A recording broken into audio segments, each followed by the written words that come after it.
Hola, hola, ¿cómo están? Estamos aquí en nuestro segundo encuentro de podcast. Sí, y habíamos pensado... Hola, Caro, ¿cómo estás? Hello. Hola, Rigo. Habíamos pensado... El podcast se llama La persona nunca es el problema. Y pensábamos un poquito abordar ese tema para, sobre todo, las personas que no están tan familiarizadas con la terapia narrativa. Porque en la terapia narrativa, cualquier persona que se haya involucrado, aunque sea un poquito en eso, sabe lo que más o menos se refiere que la persona nunca es el problema. Pero las personas que escuchan este podcast no necesariamente saben, así que decidimos hablar de aquello. Sí, porque además es una idea fundamental que cruza todo nuestra comprensión del trabajo que hacemos. Y nos parece además que es una idea que es muy subversiva, no solo para entender el trabajo, sino en general las relaciones y en la vida cotidiana de todes, todas y todos.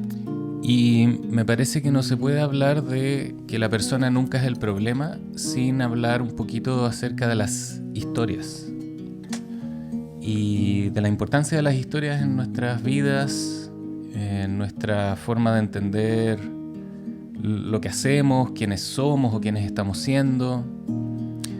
¿Qué Las dirías tú de las relaciones. historias? Sí, se hace necesario hablar un poquito de esto porque entendemos desde nuestro quehacer que son las historias las que van dándole forma a la sensación de quiénes somos o estamos siendo en el mundo, en la vida. Son estas historias las que van como configurando nuestra identidad. Entonces, todo lo que tenga que ver con estas historias que se cuentan acerca de nosotros, de nuestras relaciones, de nuestra forma de movernos en la vida, tiene que ver con eso, con esta identidad que se va construyendo de nosotros. Entonces, si pensamos en que hay historias que ponen a las personas como el problema, por ejemplo, nos interesa saber de dónde vienen esas historias y por qué llegan a tener esa fuerza, por ejemplo, en la vida de alguien. Es como un tema ineludible. Galeano, por ahí, creo que en el libro de los abrazos, bueno, igual es un post que anda circulando en varias partes siempre, dice: los científicos dicen que estamos hechos de átomos. A mí un pajarito me contó que estamos hechos de historias. Galeano lo dice más bonito que yo, creo. Pero la importancia de las historias como constitutivas de nuestras vidas, como lo que nos forma o lo que nos hace entender nuestras vidas, y la importancia de entender que no hay una sola historia que pueda contar quiénes somos o que pueda ayudarnos a interpretar quiénes estamos siendo. Y sí, queríamos hablar un poquito en torno a eso. No sé si introducirlo inmediatamente esto o tú querías decir algo más. ¿No? Como... Estoy pensando en los diagnósticos. Sí, yo también.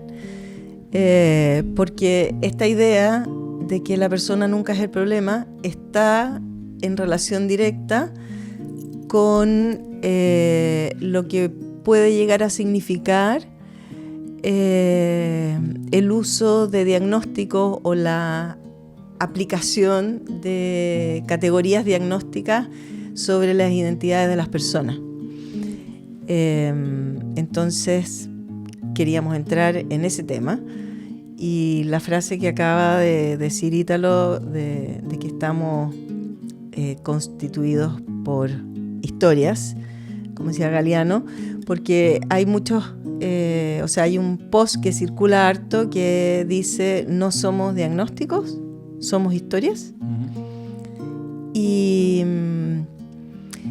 lo que queríamos plantear es que los diagnósticos también son historias, no son otra cosa que historias. Entonces, el tema es por qué pueden llegar a tener el impacto que tienen en la vida de las personas, ¿no?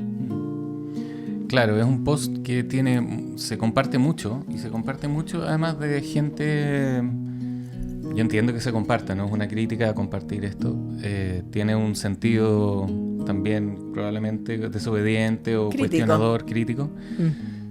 Pero es importante entender que justamente el poder que radica en los diagnósticos es porque son historias, no porque son diagnósticos. O sea, los diagnósticos son historias que están contadas desde un cierto lugar particular de poder, ¿sí? Y hoy queríamos hablar un poquito de eso, hablar un poquito del poder de las historias, de lo que las historias pueden posibilitar, de lo que pueden como abrir espacios, pero también nos interesa hablar de lo que las historias pueden hacer en términos de cerrar espacios, o sea, de reducir las posibilidades en la vida, porque no hay un solo tipo de historias tampoco. Y de eso vamos a hablar hoy día. Puede ser que...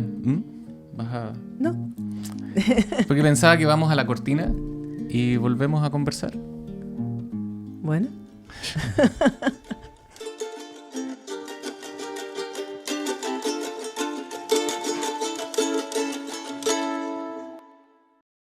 La persona nunca es el problema. Un podcast de Pranas.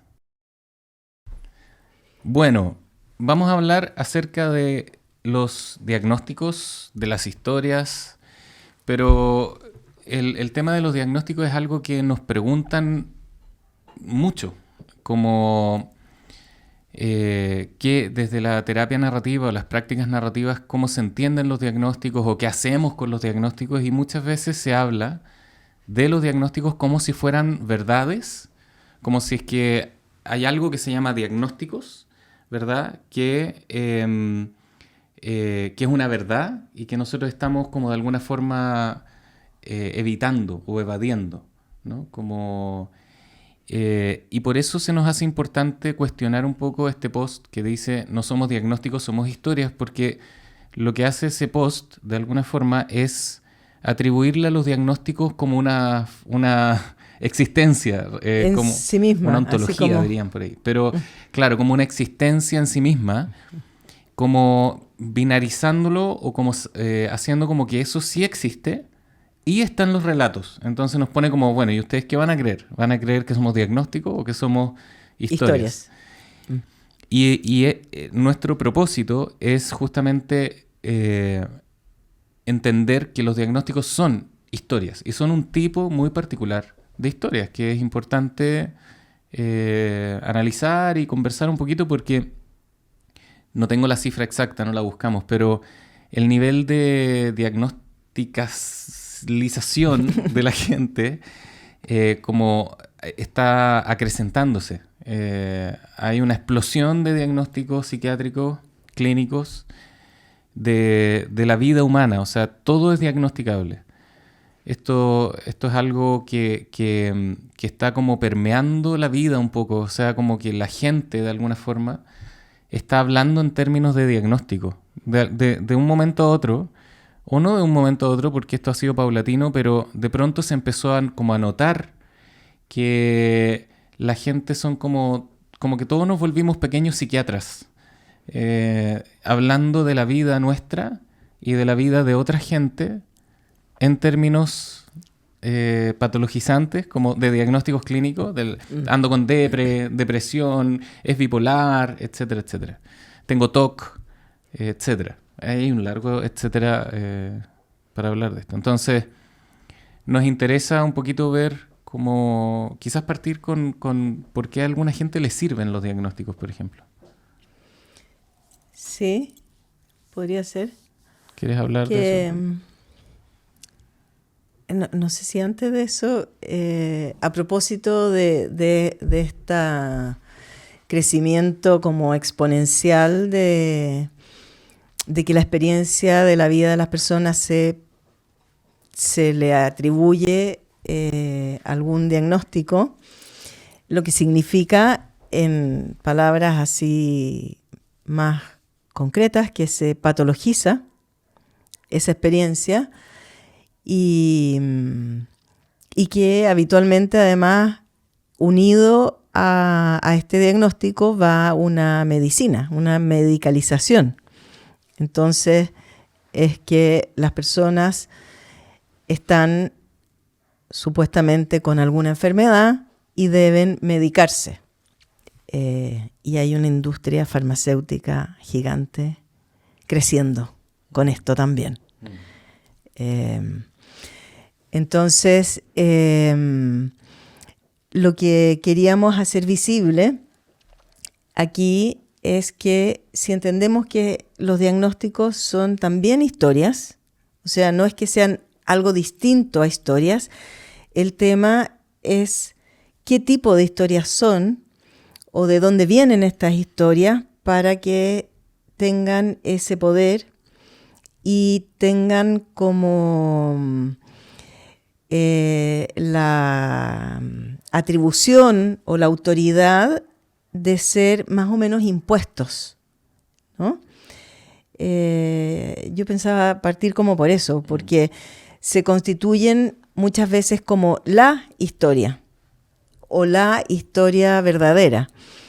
Y esto tiene que ver con que desde que se desarrolló la ciencia como forma de construir conocimiento, se estableció que esa producción de conocimiento es como el conocimiento válido, legítimo, verdaderamente verdadero. Entonces, y como los diagnósticos vienen desde ese lugar, de la academia, quienes utilizan los diagnósticos, quienes hacen los diagnósticos, ocupan un lugar muy importante en nuestra sociedad y se asume que lo que sale de esas bocas, de esas fuentes de conocimiento, es un conocimiento cierto acerca de quiénes somos. Entonces, por eso que tienen ese poder en contraste con otros saberes producidos en otros lugares por otras personas de otras maneras, que aparecen como conocimientos menores o no suficientemente legítimos. ¿Mm? Bueno, eso que tú estás hablando son los psiquiatras, los médicos, como el saber médico, ¿no? ¿A eso te refieres? Saber médico, también psicólogos, también terapeutas ocupacionales. En general se usa en estas profesiones hacer diagnósticos. Claro, como que de pronto hay saberes que dichos de ciertas bocas adquieren como un estatus de verdad, como si fueran la verdad de algo, ¿no? Estos temas son más complejos, como nosotros lo podemos hablar en términos mucho más como específicos en las clases, por ejemplo, ¿no? Como hablar de la historia de la ciencia y de cómo la ciencia genera como un piso de que cualquier cosa que se diga en nombre de la ciencia, como antes era en nombre de Dios, adquiere una categoría de verdad. O sea, que da lo mismo lo que yo diga de mí, ¿cierto? Lo que importa es lo que se diga de mí en nombre de la ciencia. En este caso, los diagnósticos serían conclusiones, historias dichas de mí, de mi vida, de mis dolores, de mi sufrimiento, de mis dificultades, de los desafíos que estoy atravesando y así. Pero eso todo explicado desde la ciencia, y no cualquiera puede decir eso. O sea, si una persona, un amigo le dice a otro amigo o amiga, oye, ¿no será que estáis deprimida? Entonces le dice, puede ser. ¿Por qué no hay un psiquiatra? ¿O por qué no hay un psicólogo? ¿Verdad? Como el psicólogo o la psiquiatra va a saber si lo que te está pasando, que es una pena muy grande, un desgano, una pena, te cuesta levantarte, la vida se te hace pesada, no tienes ganas de hacer cosas, perdiste tu esperanza o sensación de que el futuro va a tener alguna posibilidad, lo que sea. Es el psiquiatra o la psiquiatra o alguien asociado a esto, psicología, trabajo social clínico, etcétera, que va a explicar esa experiencia tuya. Y sí, ¿quieres decir algo? Porque estaba pensando ir a los ventajas y desventajas, posibilidades y riesgos. Tienes que acercarte un poquito. Sí, quería decir que... bueno, claro, que el problema o uno de los problemas que nosotros podemos ver en esto, que eso era lo que íbamos a entrar ahora, ¿no? Es que se tiende a totalizar la identidad de alguien en esa categoría diagnóstica, como que fuera solo eso, como que toda su experiencia, todo lo que hace, se explica y se entiende y se mira desde ese lugar. Entonces se vuelve una historia única. Claro, ese es uno de los riesgos como de esta historia única. Yo igual me gustaría partir por las posibilidades de esta historia única. O sea, cómo pese a ser una historia única que reduce, hay gente que le sirve. Como que dice, desde que me diagnosticaron, que mi vida está mejor, o que entiendo lo que me pasa. ¿Está bien? Sí. Sí, porque estaba pensando en esta historia de una mujer con la que yo trabajé, que me decía, ando mejor en la vida. ¿Cómo es eso? Yo recién te vengo conociendo, cuéntame.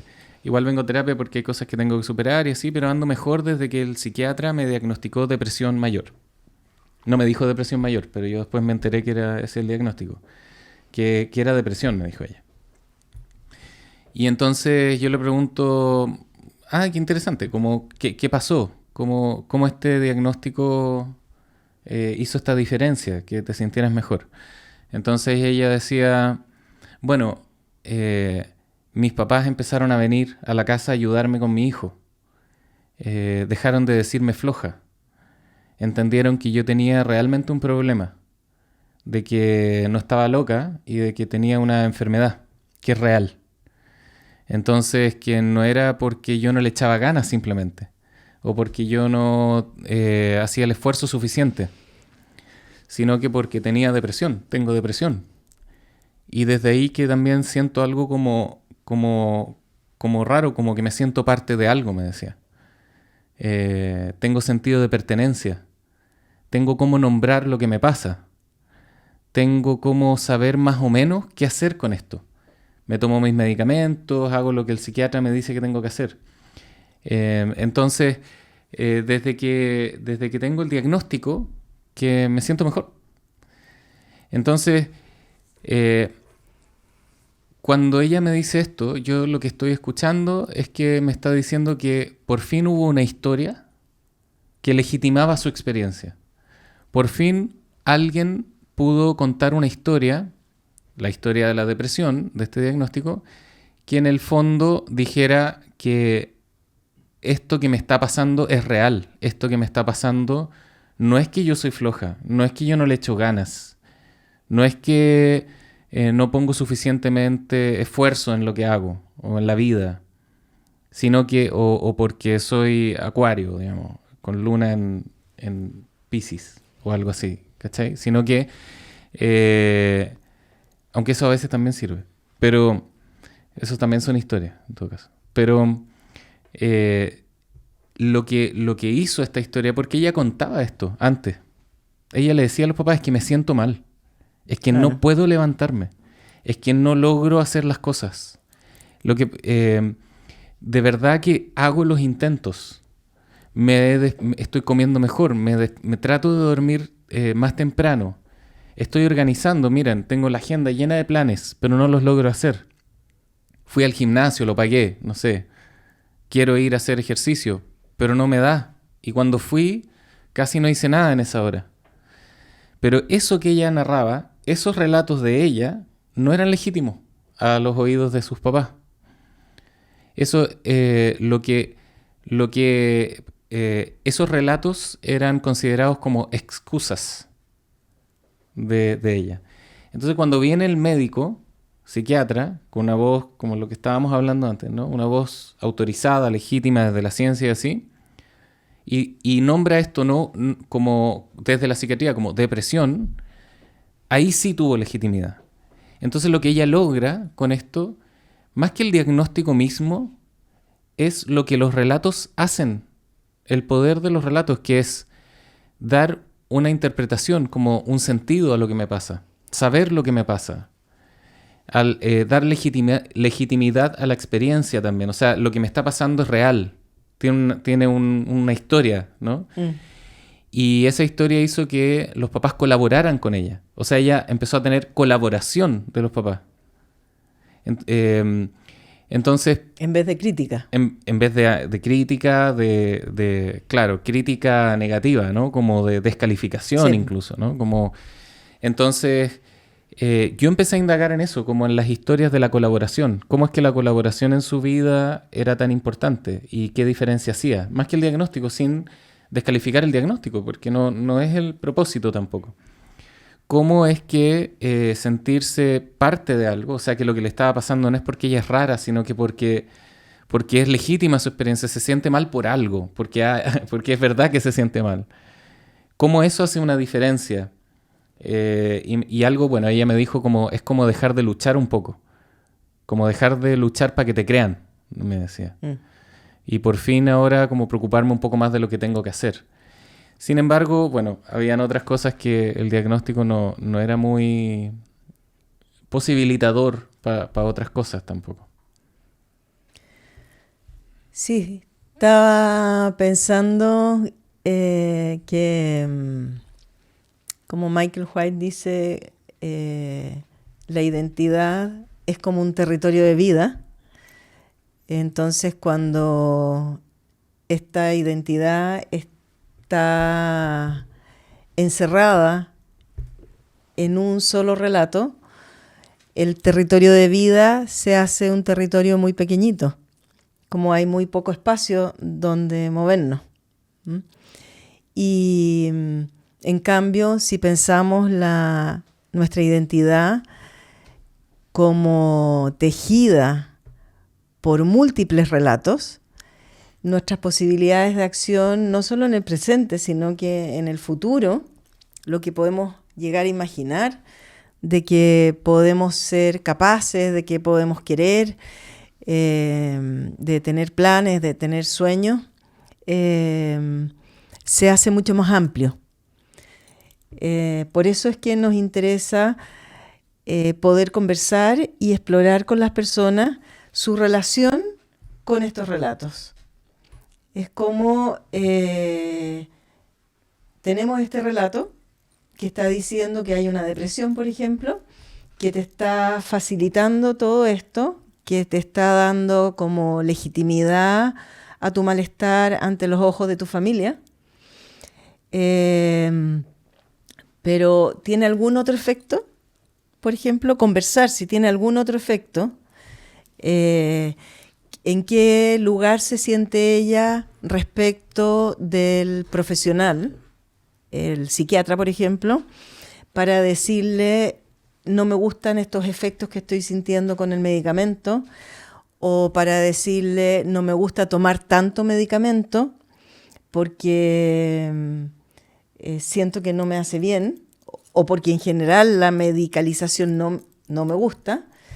Eso es algo que se hace sumamente importante porque tiene que ver con la capacidad de utilizar tu propia evaluación, de que exista el reconocimiento de que la experticia en la propia vida es de quien la está viviendo, respecto de cómo se está sintiendo, respecto de la manera en que le afecta, qué sé yo, por ejemplo, acá los medicamentos, el diagnóstico, las relaciones con los otros, y que la persona sea la que tenga voz frente a esto y pueda efectivamente ejercer su poder y su influencia en esto que está viviendo, y que no se vea solo como una imposición de alguien que tiene, se supone, una autoridad,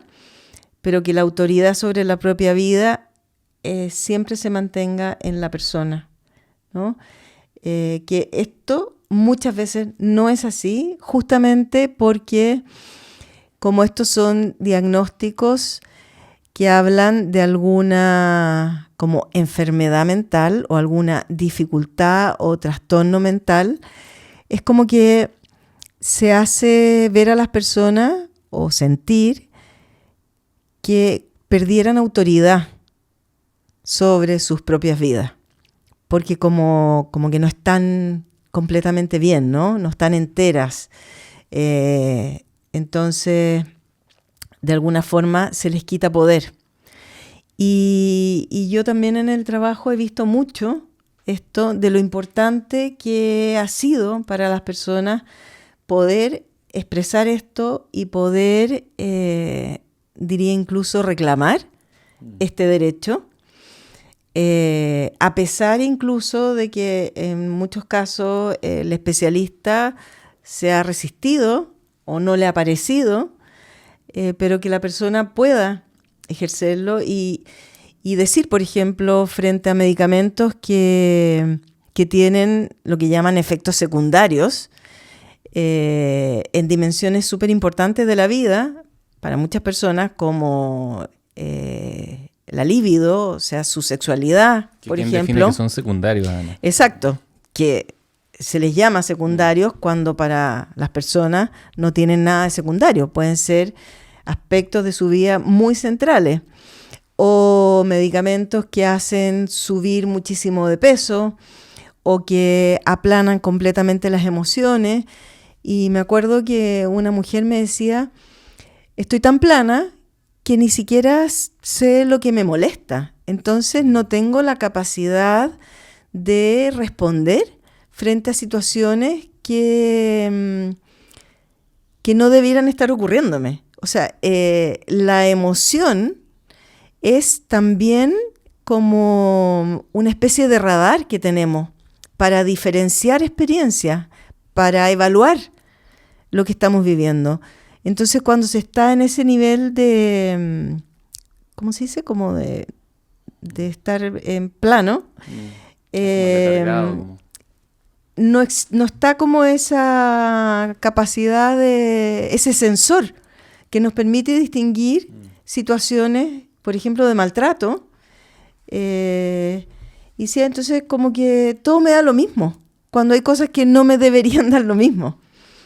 Es un problema serio, ¿no? Eso, como que la persona siempre mantenga esta relación de autoridad sobre su propia vida.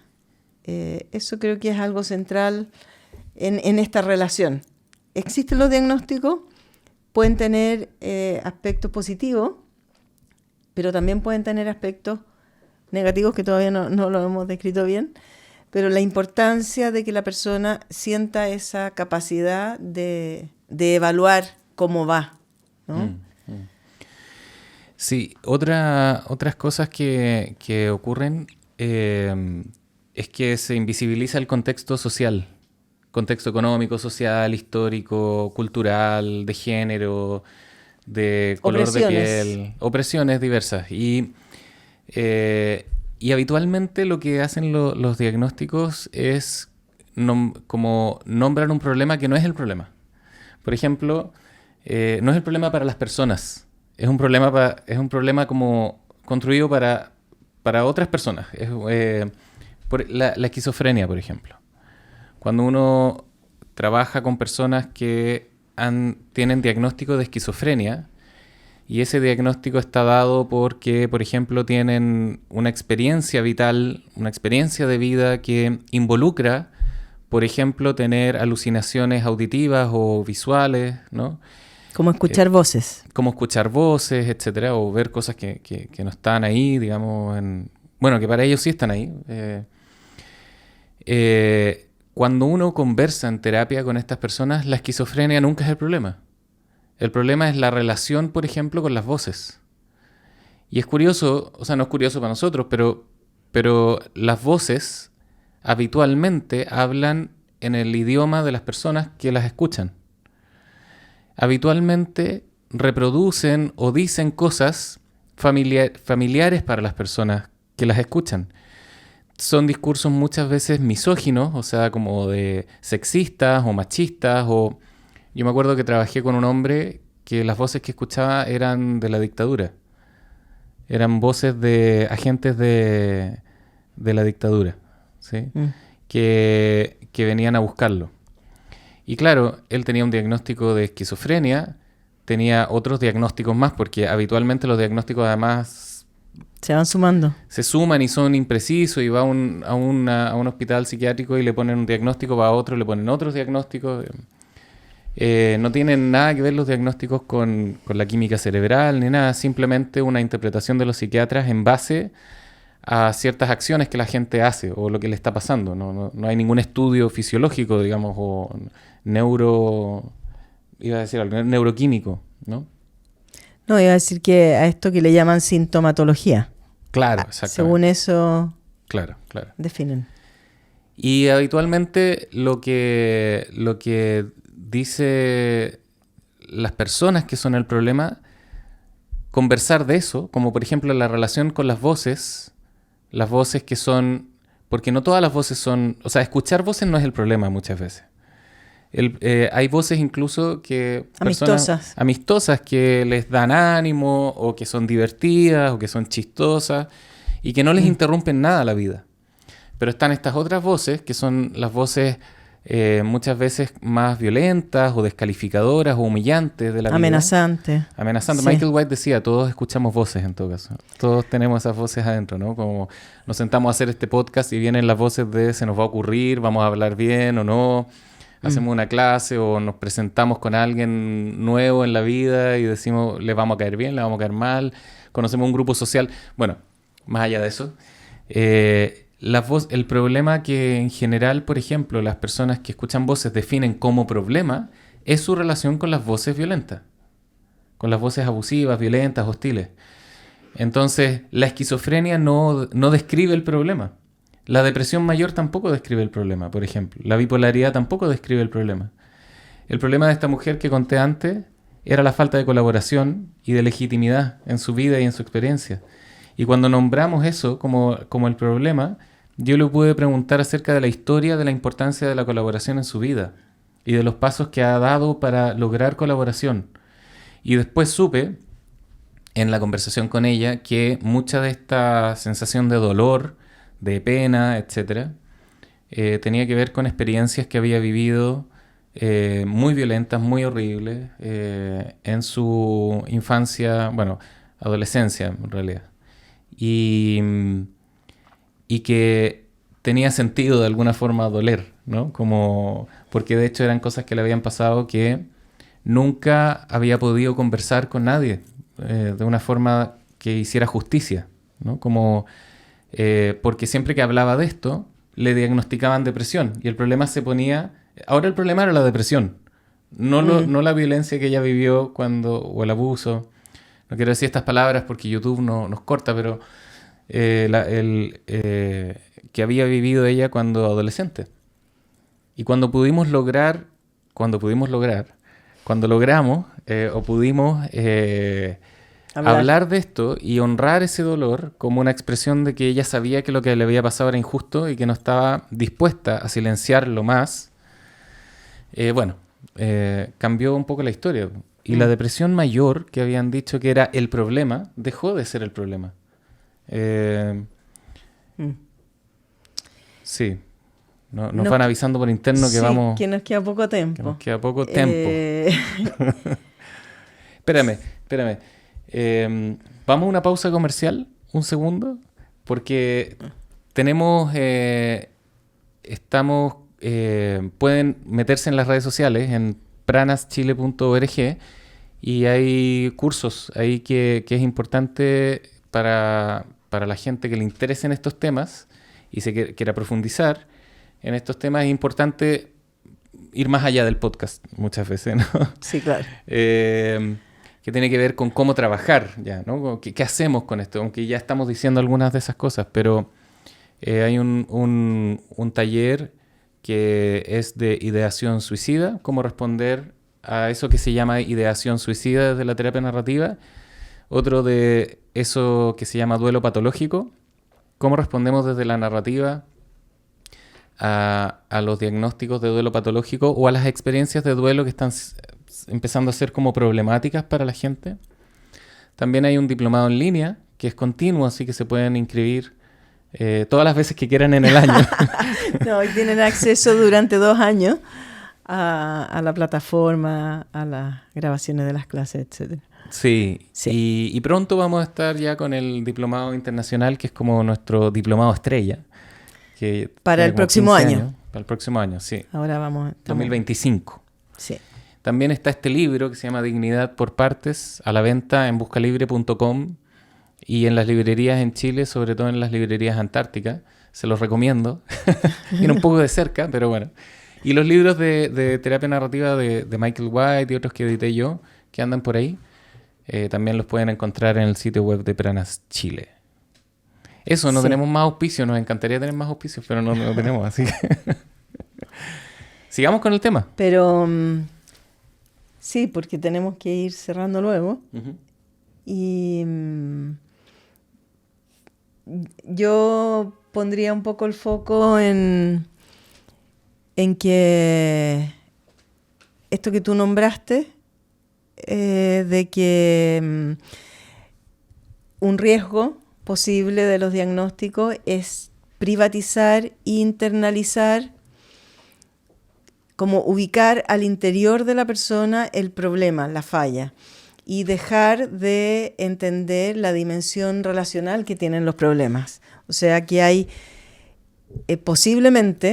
seguramente, un contexto en que la persona está viviendo que sostiene y reproduce de alguna manera, alimenta el problema que la persona está viviendo. Que no es algo que aparece de la nada, sino este malestar, esta dificultad, este dolor es respuesta a alguna situación particular, a condiciones de vida, a experiencias concretas que la persona ha vivido o está viviendo. Entonces, pensarlo como internalizadamente, como que hay una falla interna, deja invisible todo este contexto que es donde se está produciendo el problema.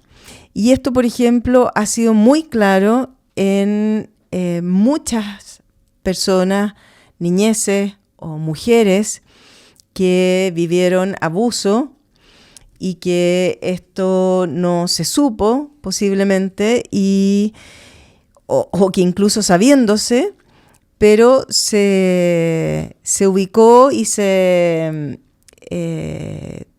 abordó, digamos, esta situación como calmar este malestar, esto que llaman sintomatología, a través de medicamentación, por ejemplo, y el tema del abuso vivido, lo que lo permitió, incluso quizás la proximidad a las personas que cometieron el abuso, puede ser que ese escenario, digamos, no haya cambiado radicalmente. Entonces las personas siguen sometidas a situaciones amenazantes y pero se las está medicando, ¿no? Como que así se está trabajando o tratando el malestar. Entonces, eso nos parece una cuestión fundamental, ver el contexto, en qué relaciones está, cuáles son las condiciones de abuso, de opresión de distintos tipos que las personas están viviendo. También es importante decir que no estamos diciendo que no hay dolor. O sea, no estamos...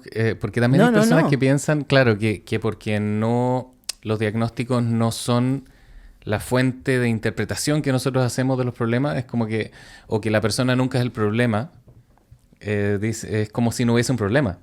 Y sí hay un problema. El problema es que habría que nombrar bien cuál es el problema. Y eso... Exacto. La gente tiene la autoridad para nombrar lo que es problemático en su vida. La gente ya lo está haciendo. Lo que hacen los diagnósticos es interrumpir ese proceso de nombrar. Y lo que hacemos en la terapia narrativa es tomar muy en serio cómo las personas vienen nombrando lo que les pasa. ¿Qué términos ocupan? ¿Qué palabras ocupan? ¿Qué imágenes traen? ¿Cómo lo expresan en su cuerpo? ¿Cómo lo expresan en sus emociones, en sus sentimientos? ¿Cómo se relacionan con los problemas? Y entendemos entonces que están en una relación con los problemas. Y que de hecho están resistiendo permanentemente a los problemas. El solo hecho de nombrar algo como problemático es el primer paso de resistirse a eso que es problemático.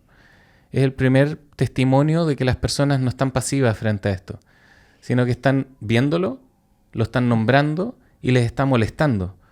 Eso iba a decir yo, que el malestar que las personas están expresando, el malestar como dolor, como rabia, como impotencia, como frustración, como desesperanza, las distintas maneras, eso es una respuesta que las personas están dando.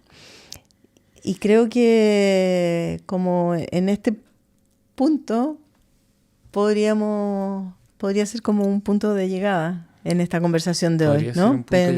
Entender a las personas como que están siempre respondiendo a aquello que están viviendo. ¿Me permitirías leer algo del dolor en ¿Sí? ese sentido? Que es de este libro, Dignidad por Partes. Sería tan lindo que lo leyeras tú. Siempre leo yo. ¿Lo querrías leer? Dime. No sé cómo Conversaciones que honren el dolor como un logro. ¿Y qué sería de la justicia si los familiares de personas detenidas y desaparecidas no dolieran? ¿Qué sería del sentido de pertenencia y de la ilusión de compartir la vida si un joven no doliera por el acoso violento y abusivo de sus pares? ¿Qué sería de ese amor y el anhelo de ser vista si esa mujer no doliera en respuesta a los años de abuso en su relación de pareja? ¿Qué sería de la justicia si el dictamen injusto del juez no indignara?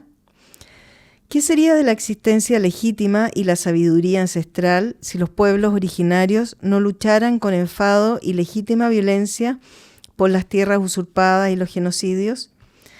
¿Qué sería de la ternura si ese hijo que ahora es un adulto no llorara por el abandono y la negligencia que sus padres le hicieron de niño?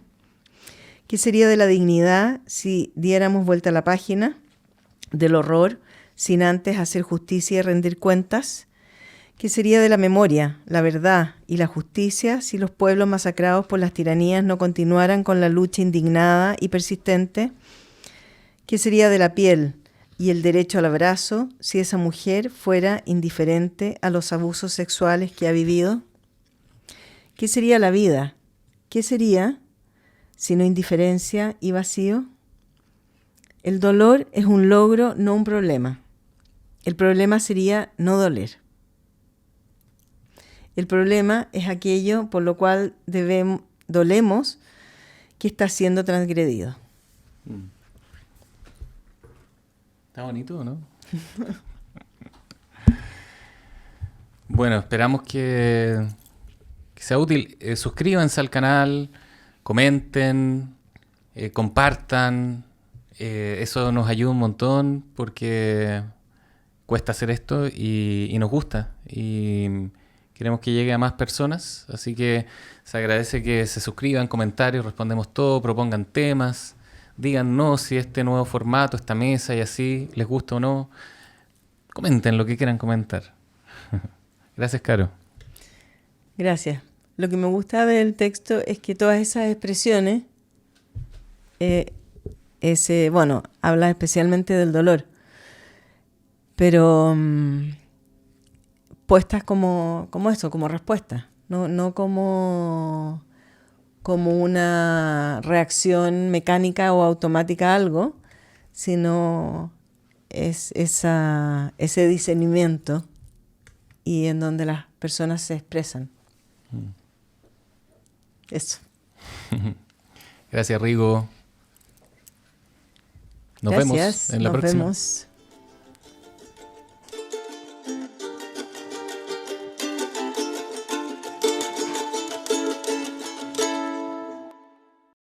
La persona nunca es el problema.